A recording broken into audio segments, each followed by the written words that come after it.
Artinya orang yang di dalam dunia suka memberi makan kepada manusia, maka dia di padang mahsyar akan Allah beri makan.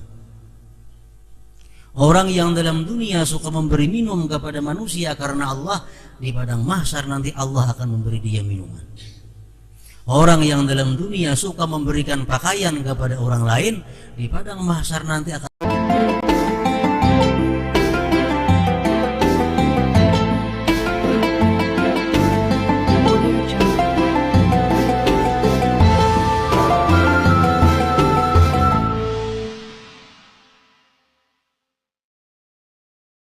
Kita kalau cerdik, pandai, kita mesti memikirkan tazawud, memikirkan apa bekal di dalam kubur itu.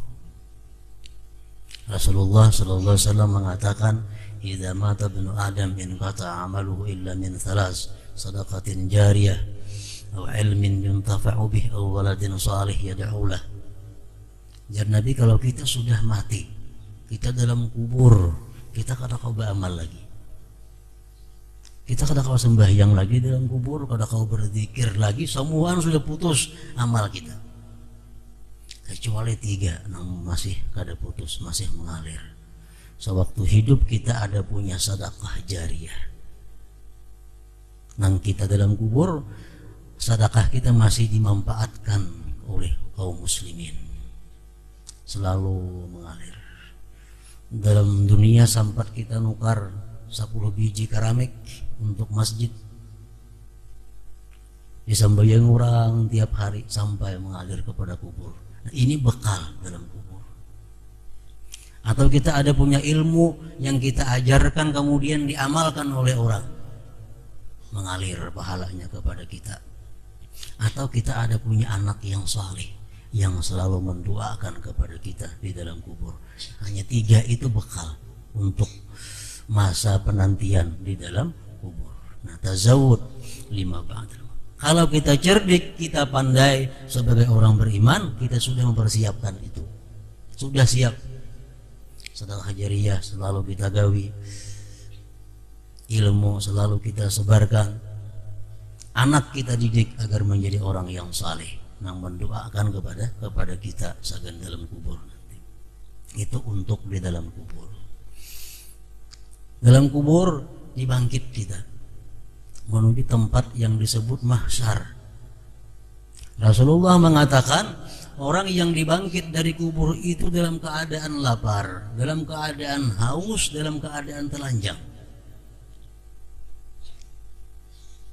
Lalu kata beliau, man at'ama lillah at'amahum, wa man saqa lillah saqahum, wa man kasa lillah kasahum.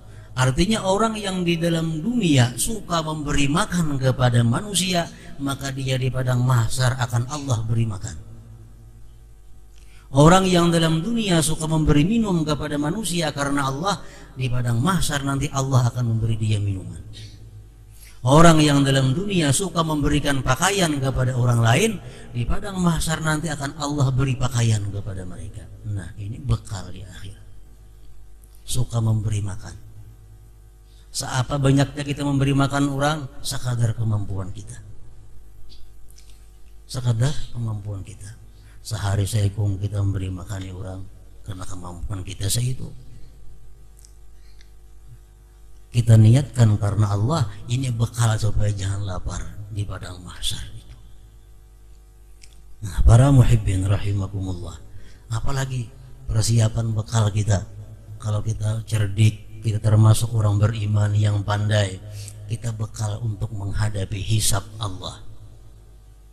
Rasulullah mengatakan dalam sebuah hadisnya, wa inna talibal ilm wal mar'ata ta'i'ata li zawjiha wal barra li walidayhi yadkhulunal jannata bighairi hisab. Ujar Nabi kita, orang yang menuntut ilmu, perempuan yang taat bakti kepada suaminya, seseorang yang bakti kepada kedua orang tuanya, dia masuk surga bighairi hisab. Dan ini bisa terhimpun ketiga-tiganya dalam seorang perempuan.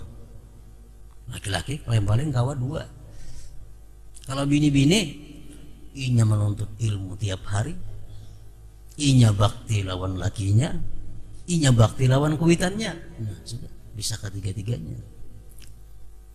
Itu persiapan dalam menghadapi hisab.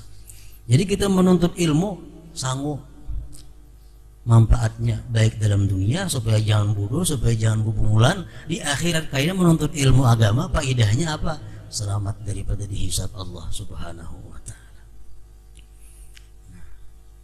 Tinggal lagi persiapan kita menghadapi Shiratal Mustaqim. Rasulullah mengatakan, orang yang adalah masjid itu rumahnya, Allah jamin dia lulus di Shiratal Mustaqim. Artinya apa? Orang yang selalu sembahyang berjamaah, Allah jamin jawaz liwat pada Shiratal Mustaqim itu. Nah, kita sembahyang berjamaah sebenarnya bekal kita untuk Shiratal Mustaqim. Nah, orang yang cerdik pandai, dia sudah berbekal untuk menghadapi sesudah kematian itu. Yang ketiga, wa yahtammu bihusnil a'mal wa qabuliha. Orang yang cerdik itu dia mengutamakan dengan baiknya amal dan diterima amal. Orang mukmin yang pintar, dia memikirkan kayak apa amal supaya baik dan diterima. Ini kadang memikirkan banyaknya amal.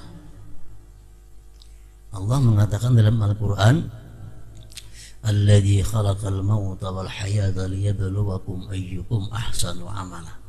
Allah yang menciptakan kematian, kehidupan, dan dia menguji kalian siapa di antara kalian yang paling baik amalnya, bukan paling banyak. Ahsanu amala.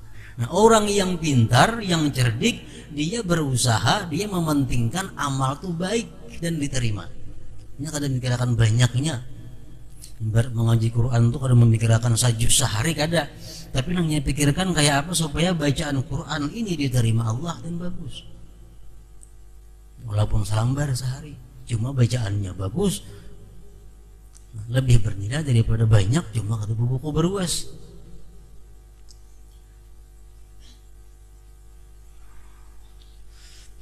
Sembahyang, orang yang cerdik pandai, setiap kali sembahyang ini kadang memikirkan banyaknya rakaat nang digawi, tapi baik dan diterima.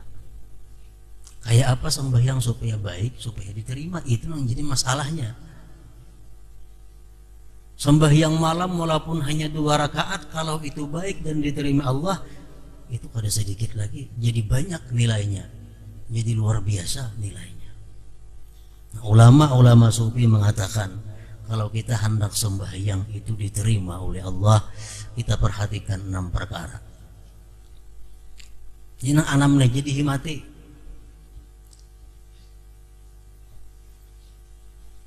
Pertama, fi'lus syurut wal arkan, menggawi syarat dan rukun. Syarat-syaratnya baik-baik, rukun-rukunnya baik-baik. Yang kedua, tarkul mubtilat, meninggalkan yang membatalkan sembahyang. Yang kedua. Yang ketiga, al-ikhlas, ikhlas sembahyang itu karena menjunjung perintah Allah. Yang keempat, khusyu'ul qalbi wal jawari, sembahyang itu mesti khusyuk hati dan anggota.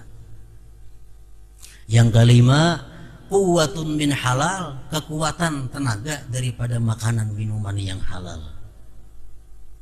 Yang keenam, libasun wa makanun halal, pakaian dan tempat yang halal. 6 perkara. Walaupun kita sembahyang 2 rakaat, lebih baik daripada dunia dan isinya kalau sembahyang 2 rakaat itu diterima oleh Allah Subhanahu wa taala. Memperbuat syarat dan rukun itu bisa kita usahakan dengan berhati-hati, dengan perlahan. Meninggalkan, membatalkan bisa kita gawi. Ikhlas bisa kita usahakan. Khusyuk bisa kita usahakan. Nah, Syekh Abdurrahman Asy-Syafi'i mengatakan, kalau kita sembahyang fardu itu kada kawa khusyuk, ujar sidin, bawa berjamaah. Kenapa sebabnya? Karena Allah menerima sembahyang orang yang berjamaah itu kamilah, sempurna. Kita ini sembahyang berjamaah ditulis oleh Allah sempurna. Khusyuk kadakah. Kalau kita sembahyang sorangan kada ditulis kecuali yang kita khusyuk. Untuk mengatasi khusyuk itu bisa dengan sembahyang berjamaah. Jadi setiap amal perbuatan yang dipikirkan, yang diutamakan oleh seorang beriman yang rasyid, yang pintar, dia supaya baik amalnya itu dan diterima oleh Allah. Dia kadang memikirkan banyaknya atau ganalnya itu amal perbuatannya.